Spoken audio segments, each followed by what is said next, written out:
Shalom, saudara-saudara yang dikasihi oleh Tuhan.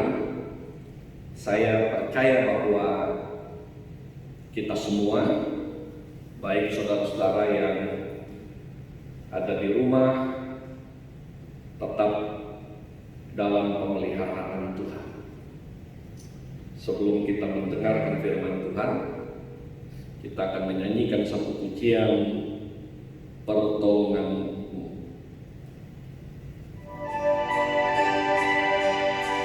Hatiku tenang berada dekatmu, kaulah jawaban hidupku.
sebagaimana kami ada. Itu semua karena pertolongan Tuhan nyata dalam hidup kami. Kami datang, kami mau menyembah Tuhan, kami mau meninggikan Engkau, kami mau mengagungkan Engkau, kami mau mendengarkan firman, urapi hamba-Mu yang menyampaikannya. Berkati semua jemaat Tuhan yang mendengarkannya. Sepenuhnya waktu ini kami serahkan ke dalam tangan Tuhan. Di dalam nama Tuhan Yesus kami berdoa, haleluya. Amin. Saudara-saudara sekalian, firman Tuhan hari ini terambil dari Injil Lukas pasal yang ke-24 ayat yang ke-36 sampai ayat yang ke-49. Demikian bunyi firman Tuhan. Yesus menampakkan diri kepada semua murid. Dan sementara mereka bercakap-cakap tentang hal-hal itu, Yesus tiba-tiba berdiri di tengah-tengah mereka dan berkata kepada mereka, "Damai sejahtera bagi kamu." Mereka terkejut dan takut dan menyangka bahwa mereka melihat hantu. Akan tetapi ia berkata kepada mereka, "Mengapa kamu terkejut dan apa sebabnya timbul keraguan-raguan di dalam hati kamu? Lihatlah tanganku dan kakiku, aku sendirilah ini. Rabalah aku dan lihatlah, karena hantu tidak ada daging dan tulangnya, seperti yang kamu lihat ada padaku." Ayat yang ke-40, sambil berkata demikian, ia memperlihatkan tangannya dan kakinya kepada mereka. Dan ketika mereka belum percaya karena girangnya dan masih heran, berkatalah ia kepada mereka, "Adakah padamu makanan di sini?" Lalu ia memberikan kepadanya sepotong ikan goreng. Ia mengambilnya dan memakannya di depan mata mereka. Ia berkata kepada mereka, "Inilah perkataanku yang telah kukatakan kepadamu ketika aku masih bersama-sama dengan kamu, yakni bahwa harus digenapi semua yang ada tertulis tentang aku dalam kitab Taurat Musa dan kitab nabi-nabi dan kitab Mazmur." Lalu ia membuka pikiran mereka sehingga mereka mengerti kitab suci. Katanya kepada mereka, ada tertulis demikian, Mesias harus menderita dan bangkit dari antara orang mati pada hari yang ketiga, dan lagi dalam namanya berita tentang pertobatan dan pengampunan dosa harus disampaikan kepada segala bangsa, mulai dari Yerusalem. Kamu adalah saksi dari semuanya ini. Dan aku akan mengirim kepadamu apa yang telah dijanjikan Bapakku. Tetapi kamu harus tinggal di dalam kota ini sampai kamu diperlengkapi dengan kekuasaan dari tempat tinggi. Sampai sedemikian jauh pembacaan firman Tuhan hari ini. Saudara-saudara sekalian, hari ini seri yang ketiga dari khotbah saya tentang kebangkitan Tuhan Yesus. Seri yang pertama, Tuhan Yesus menampakkan diri kepada Maria Magdalena. Seri yang kedua, Yesus menampakkan diri kepada 2 orang murid di jalan ke Emmaus. Dan hari ini saya akan menyampaikan firman Tuhan seri yang ketiga dan yang terakhir dari kebangkitan Yesus, yaitu Yesus menampakkan diri kepada semua murid. Saudara-saudara sekalian, ada beberapa hal yang akan kita bahas secara bersama-sama. Yesus menampakkan diri kepada semua murid. Yang pertama, untuk memberikan damai sejahtera.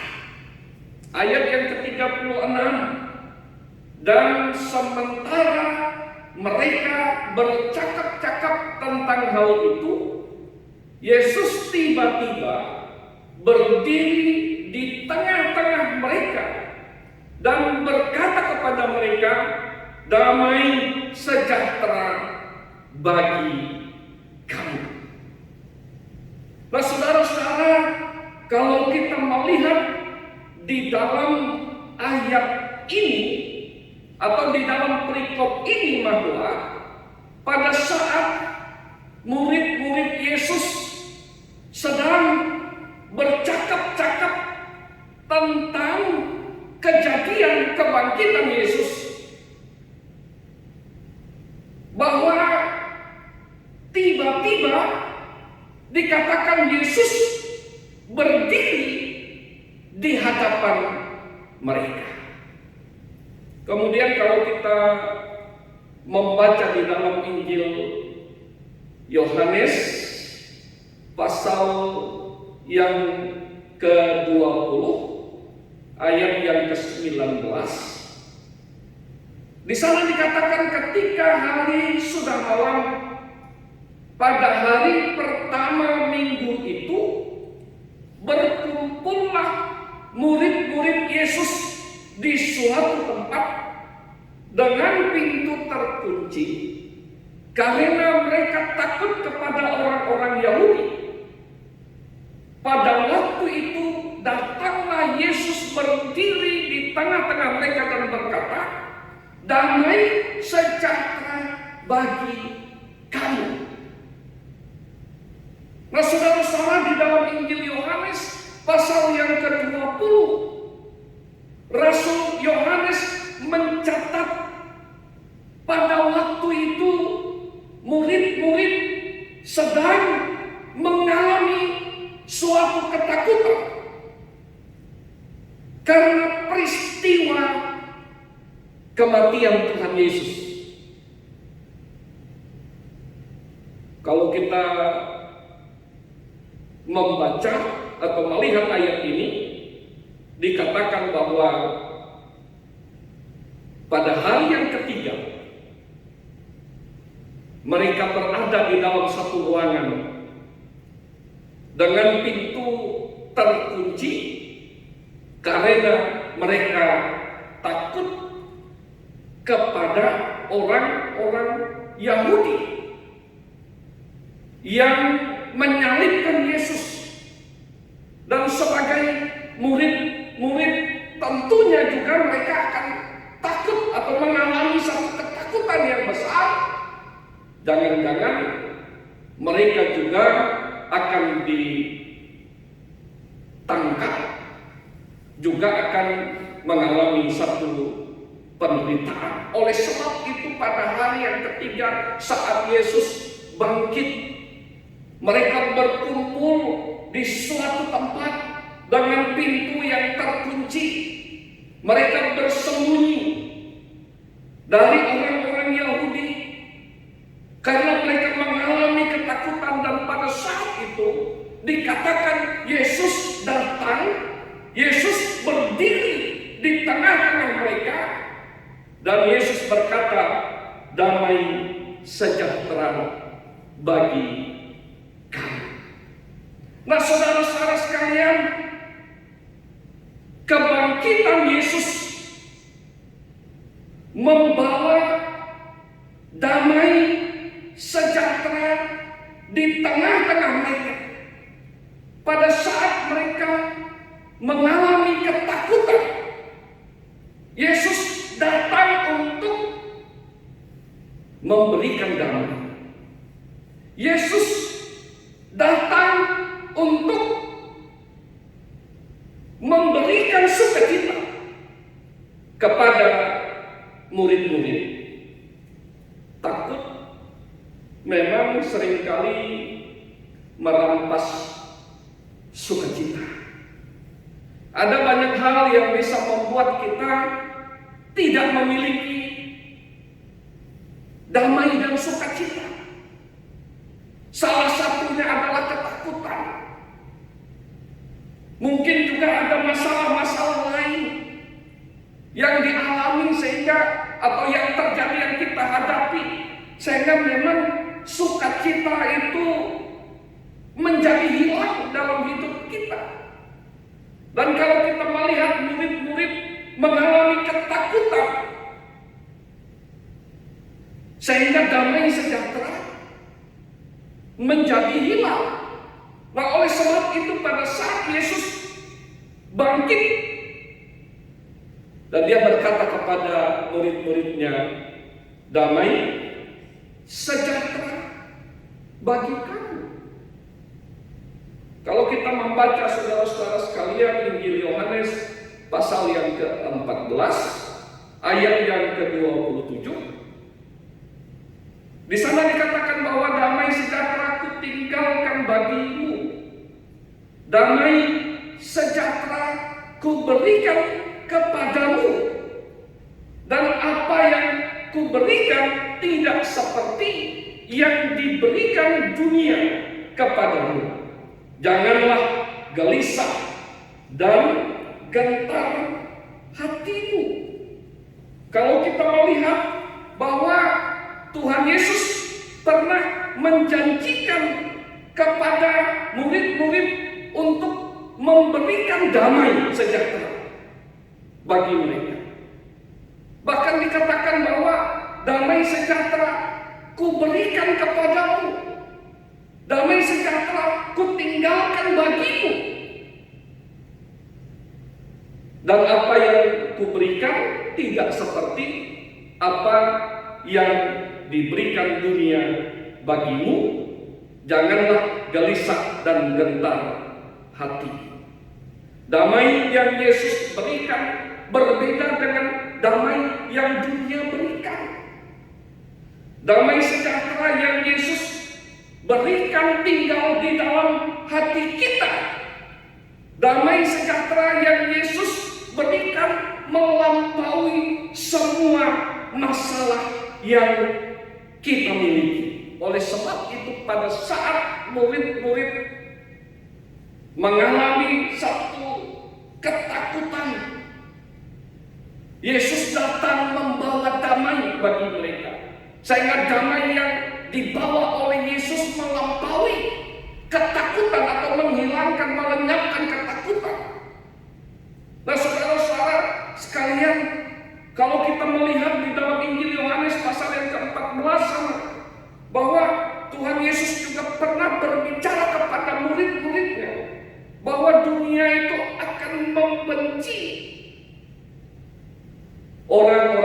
percaya membenci murid-muridnya karena orang yang percaya atau murid-muridnya itu bukan berasal dari dunia. Karena mereka percaya kepada Yesus, kepada Allah, bahwa mereka berasal dari surga. Nah, oleh sebab itu saudara-saudara, tentulah bahwa dunia akan membenci mereka. Mereka akan mengalami penderitaan. Mereka akan mengalami satu ketakutan. Dan Tuhan berbicara kepada mereka, hanya damai Yesus yang bisa mengalahkan ketakutan, mengalahkan kesulitan, karena damai yang Tuhan berikan melebihi ketakutan yang ada. Pada saat murid-murid Yesus mengalami satu ketakutan, Yesus datang, dia menyatakan diri kepada murid-murid, damai sejahtera bagi kamu sekalian. Nah, saudara-saudara, ini yang pertama, bahwa Yesus bangkit untuk memberikan damai sejahtera. Kemudian yang kedua, saudara-saudara, kebangkitan Yesus untuk menghilangkan keraguan-raguan tentang kebangkitannya.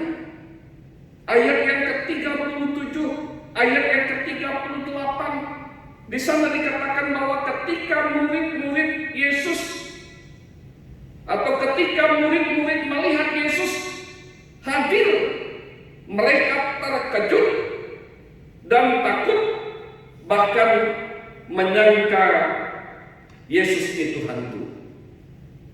Nah, saudara-saudara, kalau kita melihat di dalam Injil Matius pasal yang ke-14, maka waktu Yesus menyatakan diri atau waktu Yesus menampakkan diri kepada murid-murid bukan kali yang pertama. Murid-murid Yesus menyangka Yesus itu adalah hantu, itu adalah kali yang kedua. Kali yang pertama pada saat Yesus berjalan di atas air. Waktu mereka mengalami perahu yang diombang-ambingkan karena angin sakal, kira-kira jam 3 Yesus berjalan di atas air. Kemudian saudara-saudara, dikatakan bahwa murid-muridnya terkejut. Kemudian mereka berseru, itu hantu.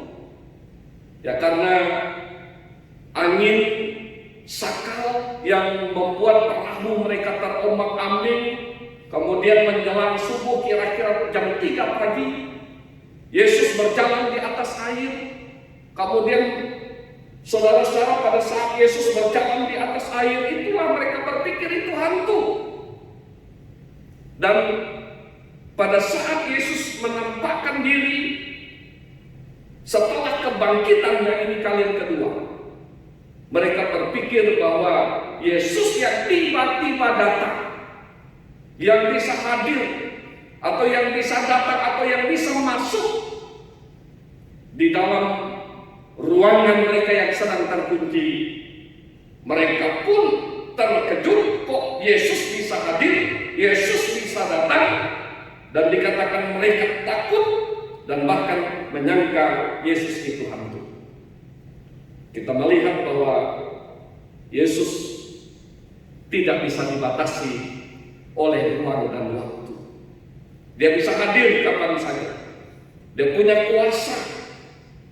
Dia maha hadir. Nah, saudara-saudara, ketika murid-murid melihat Yesus hadir, mereka menjadi terkejut. Mereka berpikir atau mereka menyangka bahwa Yesus itu adalah hantu. Kalau kita melihat, saudara-saudara, ayat yang ke-38, Yesus menegur mereka dan berkata, mengapa kamu terkejut? Dan apa sebabnya timbul keraguan-raguan di dalam hati kamu? Yesus menegur mereka karena murid-murid dikatakan takut, murid-murid dikatakan ragu-ragu tentang kebangkitan Yesus. Kalau kita melihat, saudara-saudara, apa yang membuat murid-murid menjadi ragu? Karena yang pertama, mereka masih tidak percaya dan menganggap bahwa kebangkitan Yesus itu adalah omong kosong. Kalau kita melihat bahwa apa yang menyebabkan murid itu ragu-ragu karena mereka tidak percaya akan kebangkitan Yesus, sekalipun Maria Magdalena dan ibu-ibu yang lain sudah mendengar berita dari malaikat bahwa Yesus itu bangkit. Maria Magdalena sudah melihat secara langsung Yesus itu bangkit pada hari yang ketiga. Dan juga kesaksian dari dua murid yang sedang berjalan atau di jalan atau menuju ke kampung Emmaus juga sudah bertemu dengan Yesus atau sudah menyatakan diri kepada dua orang murid, dan mereka bersaksi kepada murid-murid yang lain bahwa dia telah hidup. Murid-murid pun tidak percaya, ragu-ragu. Oleh sebab itu, saudara-saudara sekalian, Tuhan Yesus menyatakan dirinya, Tuhan Yesus menampakkan dirinya kepada semua murid bahwa dia hidup, agar murid-murid tidak lagi ragu-ragu. Mereka percaya, mereka tidak takut, mereka tidak berpikir bahwa itu hantu, betul Yesus yang hidup. Nah, saudara-saudara, ayat yang ke-39 dan seterusnya, Tuhan Yesus berkata kepada mereka, "Lihatlah tanganku dan kakiku, aku sendirilah ini, rabalah aku dan lihatlah, karena hantu tidak ada daging dan tulangnya, seperti yang kamu lihat ada padaku." Tuhan Yesus menyatakan diri, coba lihat tanganku yang berlubang, kakiku, betul aku sendirilah ini, aku betul-betul hidup, coba raba, kamu coba lihat. Karena hantu tidak ada tulang, hantu tidak ada daging, yang kamu lihat itu betul-betul bahwa aku itu adalah hidup. Yesus menyatakan diri, membuktikan diri kepada murid-muridnya agar mereka yakin, agar mereka tidak ragu-ragu, agar mereka tidak menganggap bahwa kebangkitan Yesus itu adalah omong kosong, betul-betul terjadi. Dia membuktikan diri kepada murid-murid, coba kamu lihat tanganku, kakiku, aku sendirilah ini. Hantu tidak bisa atau tidak punya daging, tidak ada tulangnya. Apa yang kamu lihat itu betul-betul aku nyata hidup. Dan Yesus membuktikan diri. Dan dikatakan di dalam ayat yang ke-40, dan ketika mereka belum percaya karena girangnya, karena girang, mereka pun belum percaya bahwa Yesus yang betul-betul hidup. Mereka masih heran. Kemudian Yesus meyakinkan mereka lagi dan berkata kepada mereka, "Adakah padamu makanan di sini?" Dikatakan di dalam ayat yang ke-42, lalu mereka memberikan kepadanya sepotong ikan. Kemudian ayat yang ke-43, ia mengambilnya dan memakannya di depan mereka. Nah, saudara-saudara, hantu itu tidak bisa makan. Ya, kamu kasih pisang, pisang pun tetap ada pisangnya. Dalam satu kenyataan, ya, pernahkah kita melihat hantu itu makan? Tidak ada. Tidak ada tulang, tidak ada daging. Nah, saudara-saudara, disinilah kita melihat bahwa Yesus bangkit dan menyatakan diri kepada semua murid bahwa betul dia itu hidup bangkit pada hari yang ketiga. Bukan hanya cerita omong kosong. Dia meyakinkan diri bahwa saya yakinnya bahwa dia betul hidup kepada murid-muridnya. Sehingga murid-muridnya menjadi percaya. Nah, ini yang kedua, kebangkitan Yesus untuk menghilangkan keraguan atau keraguan tentang kebangkitannya. Dan yang ketiga, saudara-saudara, kebangkitan Yesus untuk membuka pikiran mereka agar mereka mengerti firman Tuhan. Ayat yang ke-44 sampai dengan ayat yang ke-20, ayat yang ke-45. Di sana dikatakan bahwa ia berkata kepada mereka, inilah perkataanku yang telah kukatakan kepadamu ketika aku masih bersama-sama dengan kamu, yakni bahwa harus digenapi semua yang ada tertulis dalam kitab Taurat Musa dan kitab nabi-nabi dan kitab Mazmur. Lalu ia membuka pikiran mereka sehingga mereka mengerti kitab suci. Dan Yesus mengingatkan kepada mereka, sebenarnya berita atau kebangkitan Yesus itu sudah dinyatakan jauh sebelumnya. Bahkan Tuhan Yesus sudah pernah berbicara kepada mereka bahwa Yesus atau anak manusia itu akan menderita dan akan mati pada hari yang ketiga dan akan bangkit. Tetapi murid-muridnya tidak percaya. Apa yang menyebabkan mereka tidak percaya? Karena pikiran mereka itu tertutup. Nah, saudara-saudara, seringkali kita tidak mengerti firman Tuhan. Mungkin pikiran kita ada yang menutupnya. Dosa yang membuat kita tidak mengerti. Dan itu terjadi pada murid-muridnya, mereka tidak mengerti. Firman Tuhan tidak yakin bahwa apa yang sudah disampaikan Yesus, bahwa dia akan menderita, dia akan bangkit. Itu sebabnya bahwa murid-muridnya sampai dengan pada saat Yesus menampakkan diri, mereka tidak percaya karena pikiran mereka tertutup. Dan dikatakan bahwa ayat yang ke-45, lalu ia membuka pikiran mereka sehingga mereka mengerti kitab suci. Pada saat Yesus membuka pikiran mereka, baru mereka mengerti betul Yesus bangkit. Mereka tidak lagi ragu-ragu. Nah, saudara-saudara, mari kita minta Tuhan buka pikiran kita agar kita bertumbuh di dalam Tuhan, agar kita mengerti firman Tuhan, agar kita dapat bertumbuh di dalam pengenalan kita kepada Tuhan. Apa yang dituliskan di dalam Alkitab itu adalah iya dan amin.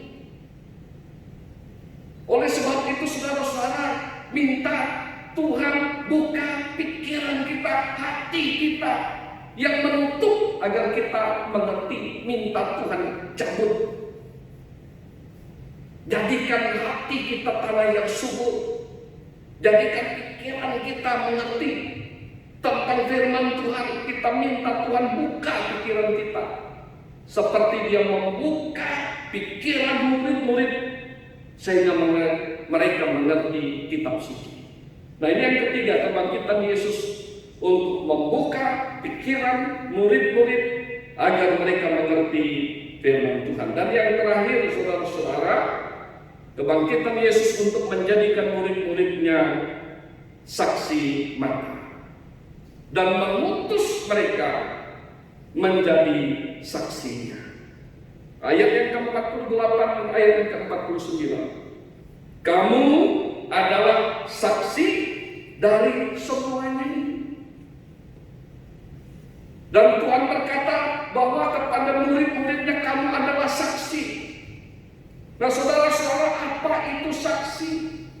Saksi adalah orang yang melihat kejadian secara langsung, orang yang mengalaminya secara langsung. Dan Tuhan berkata kamu adalah saksi. Dan Tuhan berkata kepada murid-muridnya kamu adalah saksi yang melihat betul Yesus itu adalah bangkit dari kematian. Kamu adalah saksi dari semuanya ini. Dan ayat yang ke-49, dan aku akan mengirim kepadamu apa yang dijanjikan Bapakku, yaitu mengirim atau menjanjikan Roh Kudus, tetapi kamu harus tinggal di dalam kota ini sampai kamu diperlengkapi dengan kekuasaan dari tempat yang maha tinggi. Nah saudara-saudara, kamu adalah saksi dari semuanya ini. Melihat secara langsung, mengalami atau menyaksikan betul Yesus bangkit pada hari yang ketiga. Dan dikatakan bahwa kamu adalah saksi dari semuanya itu. Itulah perkataan Yesus kepada murid-muridnya.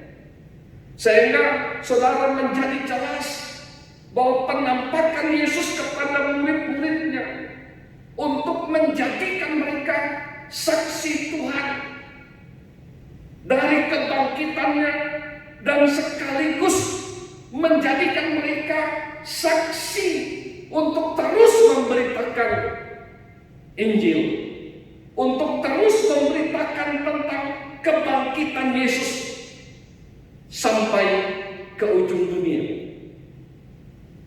Nah, saudara-saudara, Tuhan juga ingin kita semua menjadi saksi Tuhan.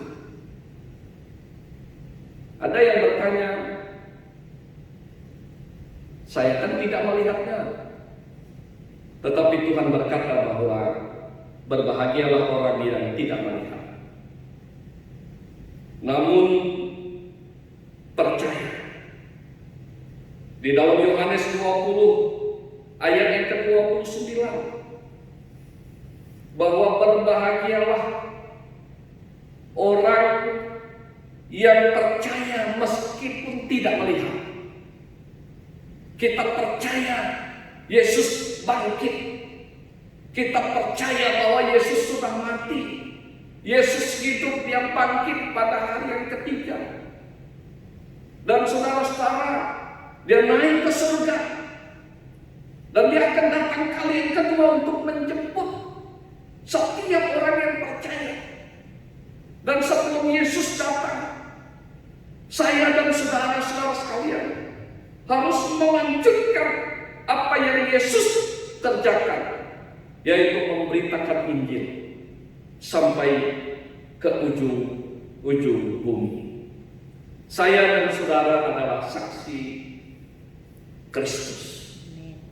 Saya dan saudara diberi tugas oleh Tuhan agar menjadi saksi bahwa betul Tuhan sudah mati bagi saya dan saudara.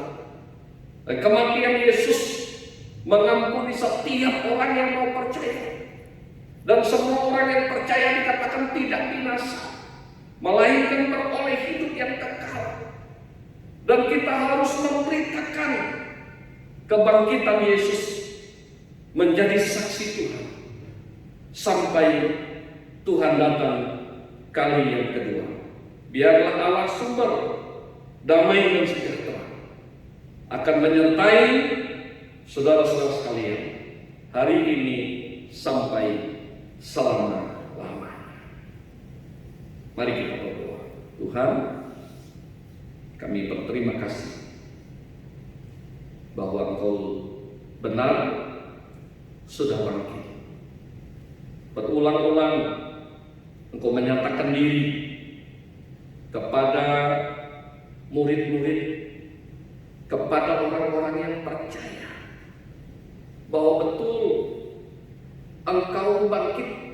ada hari yang ketiga dari kematian. Dan firman Tuhan hari ini membuktikan bahwa Engkau betul bangkit, menampakkan diri kepada semua murid. Nah, oleh sebab itu saudara, kami semua juga sungguh mau percaya kepada Tuhan, mau menjadi saksi Tuhan bahwa kebangkitan Tuhan Yesus nyata dalam hidup kami. Berkati seluruh jemaat Tuhan. Terima kasih Bapak. Kami mengucap syukur atas firman-Mu dalam nama Tuhan Yesus. Haleluya.